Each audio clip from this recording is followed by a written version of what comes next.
Report Liverpool hold advantage in the race to sign £100 million. Star Liverpool transfer news.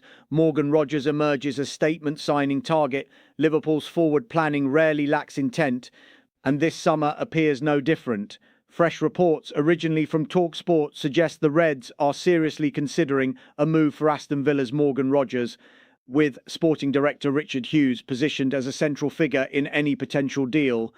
It is a development that speaks to both ambition and necessity at Anfield. Attacking evolution continues. Liverpool's recruitment over the past year has been bold. Significant investment brought in Alexander Isak, Florian Wirtz and Hugo Ekitike, while Mohamed Salah committed his future on improved terms. Yet despite that overhaul, questions remain. Ekitike leads the scoring charts with 17 goals in all competitions, but his output has often come in isolation. Service has been inconsistent, with Salah enduring what has been described as a sharp dip in form. For a player of his stature, expectations are relentless, and his current trajectory has naturally prompted speculation about his long-term future. Alongside this, Cody Gakpo has struggled to impose himself consistently, and Federico Chiesa appears peripheral. The result is a forward line that, while talented, lacks cohesion and reliability across the board. Rogers' profile fits Anfield vision. Morgan Rogers represents a different kind of attacking solution. At 23, he combines physical presence with technical assurance, and his development at Aston Villa has been notable. According to TalkSport, Liverpool are monitoring his situation closely, particularly if Villa fail to secure Champions League qualification. There is logic to the interest. Rogers offers versatility across the front line, an ability to carry the ball through central areas, and a growing end product. In a system that demands intensity and adaptability, he would align with the club's evolving identity under Arne Slot. Richard Hughes' influence, crucial. The role of Richard Hughes in this potential move cannot be overstated. Having previously worked with Rogers during his time at Bournemouth, Hughes holds an established relationship that could prove decisive. Convincing a player to join Liverpool is rarely straightforward, particularly with competition expected for a talent of this calibre. However, familiarity and trust can often tip the balance in high-value negotiations. If Rogers becomes available, Hughes may well be the difference between interest and execution. Transfer stakes rising. Financially, this would be another major commitment. Reports indicate Rogers could command a fee in excess of £100 million, placing him among the most expensive signings in Liverpool's history. Such a move would underline a clear message. Liverpool are not content to stand still. Even after heavy spending, the club recognises the need for refinement and progression. Whether that translates into Champions League qualification remains to be seen, but the intent is evident. Our view, Anfield Index analysis, there is a sense that the attack, despite its talent, lacks balance. Rogers could be the missing piece, someone capable of linking midfield and attack while also contributing goals. Supporters will naturally question another £100 million outlay, especially after such heavy investment last summer. However, the reality is that this squad still feels incomplete. Injuries, inconsistency, and a dip in form from key players have exposed gaps that need addressing. There is also cautious optimism around Richard Hughes' involvement. His track record suggests a clear strategy rather than reactive spending. If he believes Rogers is the right fit, fans are likely to trust that judgment. Equally, much depends on outgoings. If Salah does move on, replacing his output becomes critical. Rogers may not replicate those numbers immediately, but he could form part of a more dynamic and unpredictable attacking unit. Ultimately, this feels like a defining window for Arne Slot. Sitting fifth after winning the title last season is not where Liverpool expect to be. Moves like this signal intent to return to the very top, and supporters will hope that ambition translates into results on the pitch. Mohamed Salah made amends after disappointing moment called out by Steven Gerrard. Mohamed Salah bounced back from a poor penalty kick to impress Steven Gerrard earlier this week when he netted against Galatasaray in the Champions League at Anfield ahead of its trip to Brighton this weekend. Liverpool will have to hope that Mohamed Salah is fit and available after he picked up an injury. Midweek, the Egyptian was much better than he has been for a while. That improved performance, though, came mainly after a frustrating first half of the Liverpool number 11 in which he saw a poor penalty saved. the penalty was poor. Stephen Gerrard said in his analysis for TNT Sports in the UK, he doesn't get the execution right. He tries to go down the middle, but he's actually pulled it a bit to the right, which allows the keeper to save it. It's a disappointing penalty. After that, however, Salah was excellent. He was played much closer to goal and had 7 shots across the course of the contest, scoring a superb goal from outside the penalty area. It says a lot about him that after missing a penalty just before half-time to score that goal, Arne Slot said in his post-match press conference at Anfield, that can sometimes be hard for an individual or for a team. So compliment to the team for how we came out in the second half, because we've had a lot of setbacks this season. We've had a lot of first or second halves where we've created chance after chance after chance without doing justice to how we've performed. So not scoring. Then Mo and the team came out in the second half the way they did. He assisted first to Hugo, a great assist, and then scored a trademark goal, which he scored many of in this stadium and for this club, coming inside and finding the top corner. That tells you about the mental strength of him, but definitely also of the team, because adversity is something we can talk about when it comes to this season. Salah was played inside and he linked well with Florian Wirtz, who was dipping inside from the left, and Hugo Ekitike, who found new life as the number 9 after a slower few weeks. The thinking was not only about Mo, the thinking is about a lot of things, Slot explained. You always try to prepare your team in a way that can help them during the game, but I think tonight is not about tactics. It's mainly about the work they've put in, the support they got from the fans, and then of course tactics can help. This work rate, this intensity, this combination of play is always more important than tactics. But unfortunately, we've played this tactic before, Frankfurt away, Inter Milan away, and some other games. But usually this season, then we've got a player injured. We couldn't do it again because then we miss out on a certain type in a certain position. So we've used this tactic before, but unfortunately, even tonight, Joe Gomez couldn't play. Not really helpful, of course, when I had to take Jeremy Frimpong off. But Curtis Jones again did a great job. This has been our season, that every time when we think we find the system or we think we find the right style of play, then someone gets injured and then we don't have the similar fit. So we have to adapt and change again. But that's part of being a manager, so you can't complain about that. Trent Alexander-Arnold in danger of losing England's spot to ex-Liverpool teammate Real Madrid's Trent Alexander-Arnold is hoping to be back in the England squad for the last 2 Wembley friendlies before the World Cup, but he faces competition from ex-Liverpool teammate Jarell Quansah. Trent Alexander-Arnold is hoping to secure his place in England's squad for the final 2 Wembley warm-up matches before the World Cup. Notably, England manager Thomas Tuchel and his deputy Anthony Barry have not attended any recent Real Madrid games, raising significant questions. However, Alexander-Arnold has returned to fitness and is playing for Real Madrid once more, ahead of Tuchel announcing his squad on Friday for the friendlies against Uruguay and Japan on 27 and March 31st respectively. Bayer Leverkusen's Jarell Quansah appears almost guaranteed selection after making his debut against Albania in November, completing the full match, with Tuchel stating afterwards he was a tiny bit ahead of Alexander-Arnold.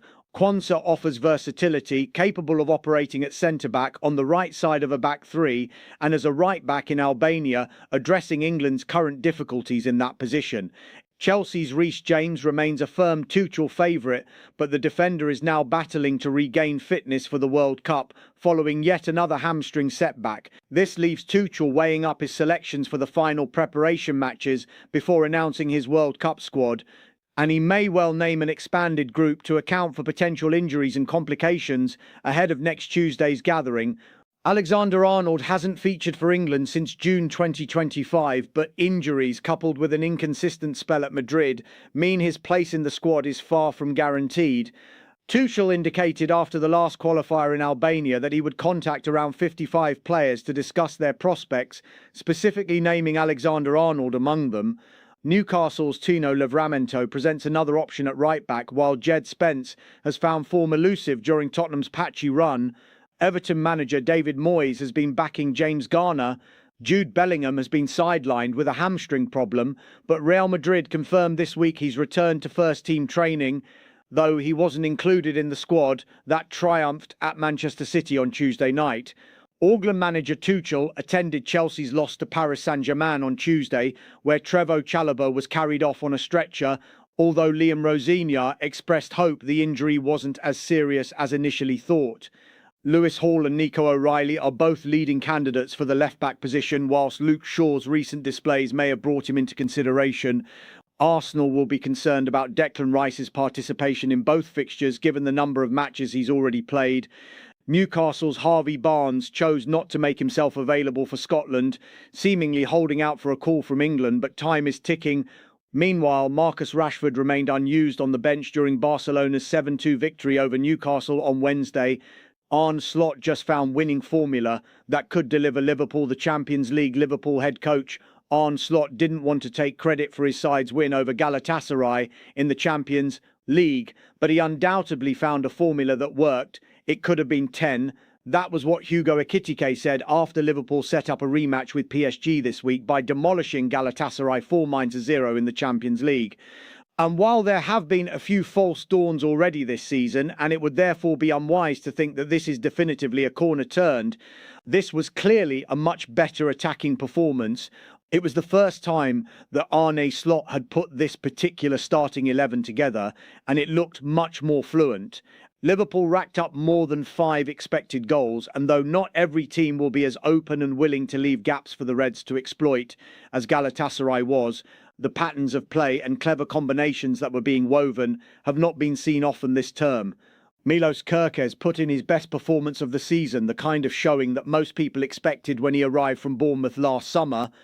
The $54 million, £40 million man was everywhere on the day, putting in tackles and never losing his ferocious appetite to win the ball back and then drive forward. On the opposite flank, Jeremy Frimpong was the widest player. Again, a logical move for a player who is something of a halfway house between a fullback and a winger. And Mohamed Salah moved inside. On the left, Florian Wirtz was drifting and popping up all over the place, with Hugo Ekitike knitting things together in front, at least when he got into his groove in the second half. The forward line was closer together and closer to goal. The midfield, crucially, with Dominic Szoboszlai in his best role, looked a lot more compact, and the fullbacks were pivotal. I think tonight is not about tactics, it's mainly about the work they've put in, the support they got from the fans, and then of course tactics can help, Slot insisted. But this work rate, this intensity, this combination of play is always more important than tactics. Though the Dutchman was keen to praise the fans' impact, Slot's setup saw the attacking components click into gear as well. And even if Salah doesn't make the trip to the Amex Stadium because of the injury that forced him off, a similar system has to be implemented again. We've played this tactic before, Frankfurt away, Inter Milan away, and some other games, but usually this season, then we've got a player injured, we couldn't do it again, because then we miss out on a certain type in a certain position, Slot continued. It's not as simple as you think to say, okay, if you can bring this tonight, you can bring this effort every single game you have. There's an opponent to play against, there's a style of play. There are so many factors of why we could bring tonight what we could bring. I think it's fair to say for me, especially for all of you, because you are following Liverpool so many times, that Anfield and the players can also rise to the occasion. Though Slot played the impact of the system down against Brighton this week, and probably beyond that too, this has to be the template. Getting all the key parts playing in their best roles and having square pegs in square holes was a formula that worked. And in the race for the Champions League places, there is no time to lose in Liverpool, finally finding some momentum. Liverpool and Man United now closely monitoring Brazilian Wonderkid. Liverpool need to add some new faces to their ranks in the summer. Although they already spent a rather hefty chunk of change on new players at the start of the 2025-26 campaign, more changes need to be made. Arne Slot's men have been a fraction of their former selves this term, and while there are several areas among their first team squad that need upgrading, their attack should be their main focus of attention.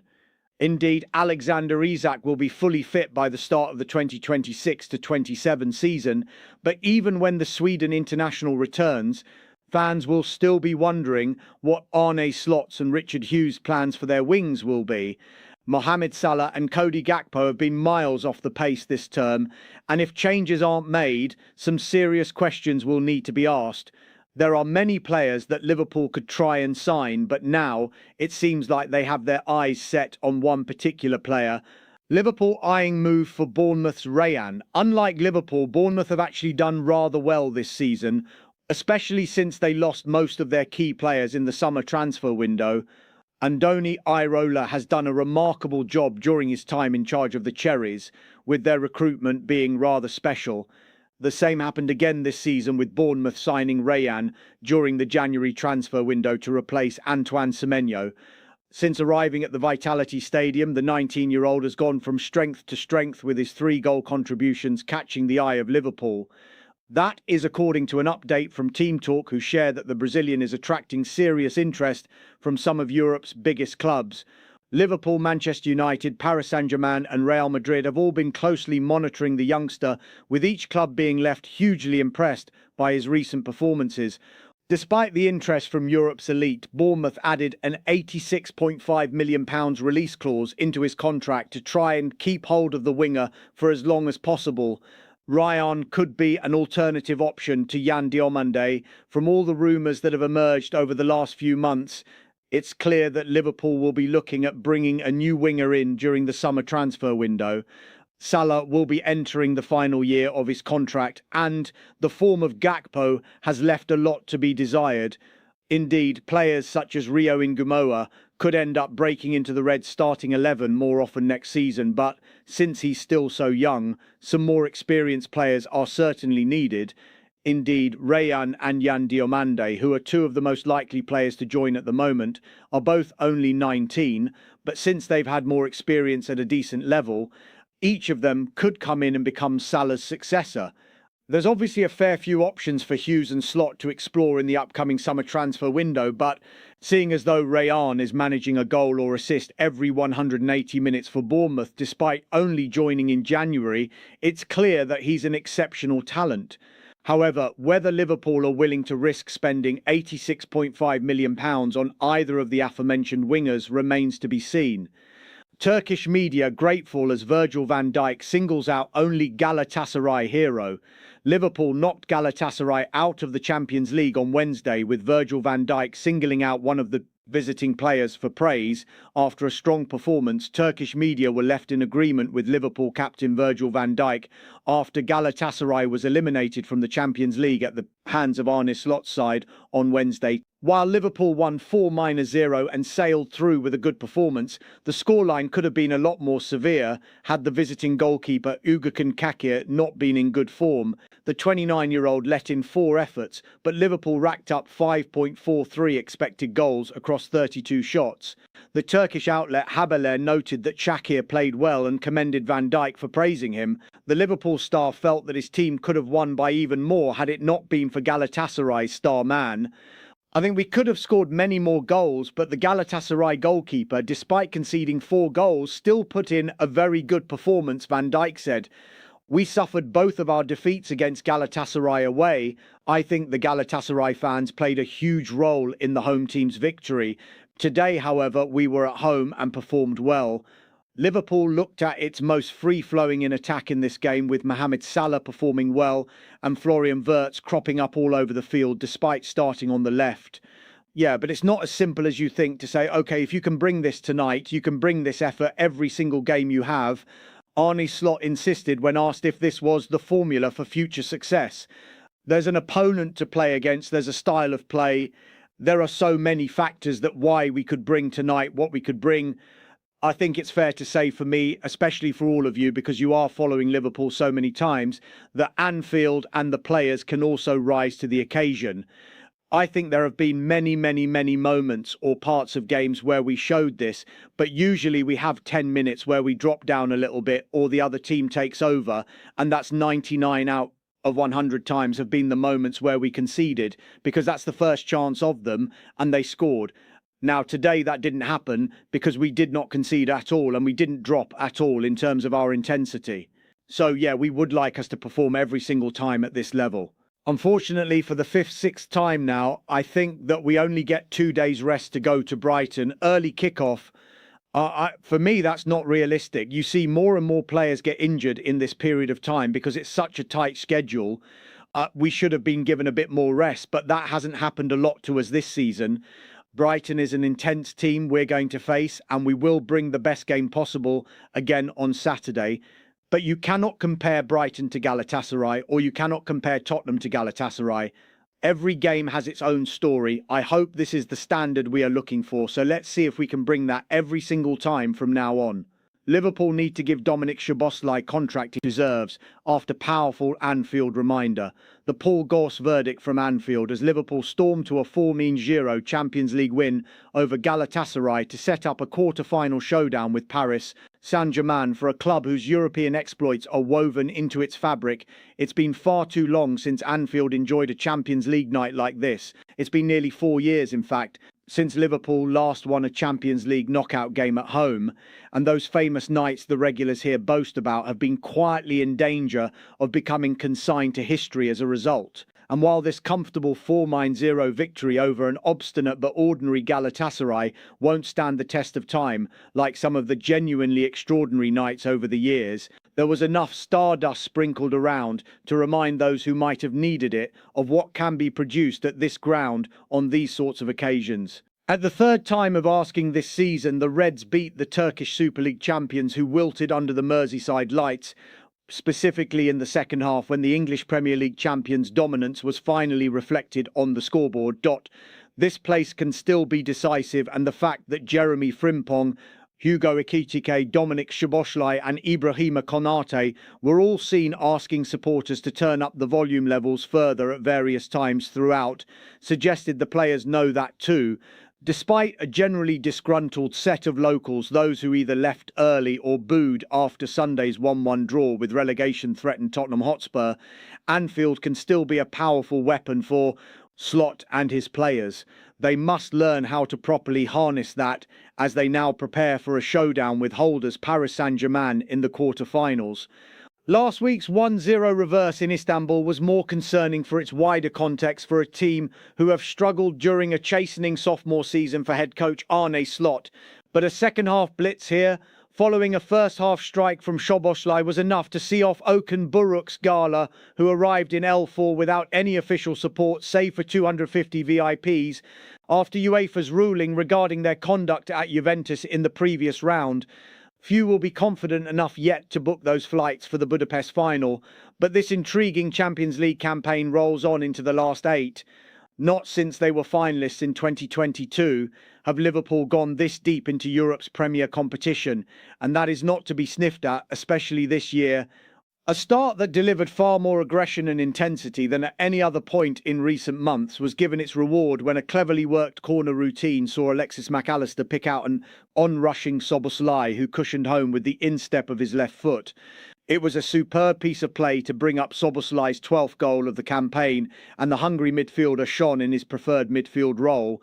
He was everywhere, matching an unrivalled engine with so much poise and clarity in possession on the night. The Reds seem to have spent the best part of 2 years hearing calls for informed players to receive new contracts, but Szoboszlai, this year's outstanding performer, deserves to have this level of consistency rewarded by Anfield executives in the close season. Mohamed Salah, who had earlier been denied by Ugakan Shakir with a deft lob, was then thwarted from the penalty spot after Szoboszlai was fouled inside the area. It was a poor penalty from the Egyptian, who responded well to that setback after the restart. It would have been understandable for a few doubts to have crept in at the break, given it was still level on aggregate, but an explosive start to the second period removed all doubt, and the tie was effectively over before the hour mark. 2 goals in as many minutes from Ekitike and Ryan Gravenberch, both of which involved Salah, put the tie to bed, and there was even time for a Wilfried Singo own goal to be ruled out for Frimpong straying offside. Slot's side were already home and dry when Florian Wirtz and Salah combined for the Reds. Great to roll back the years with a vintage effort that curled past Kakir, who was finally beaten by the no.11. It was Salah's 50th Champions League goal, setting a new record for African players in the process. He is only the 3rd player in club history to score 10 goals or more in 9 or more consecutive seasons, joining Roger Hunt and Gordon Hodgson. Whatever the near future holds for him, he is a legend as much as any other around these parts. This version of Slot's Liverpool still have concerns to address and areas to improve, but those discussions can at least be paused until the build-up to Saturday lunchtime's trip to Brighton and Hove Albion really begins. For once, the sight of the fourth officials board going up in stoppage time simply signalled how much longer fans had to enjoy themselves on a night when all was right with the world, if only briefly.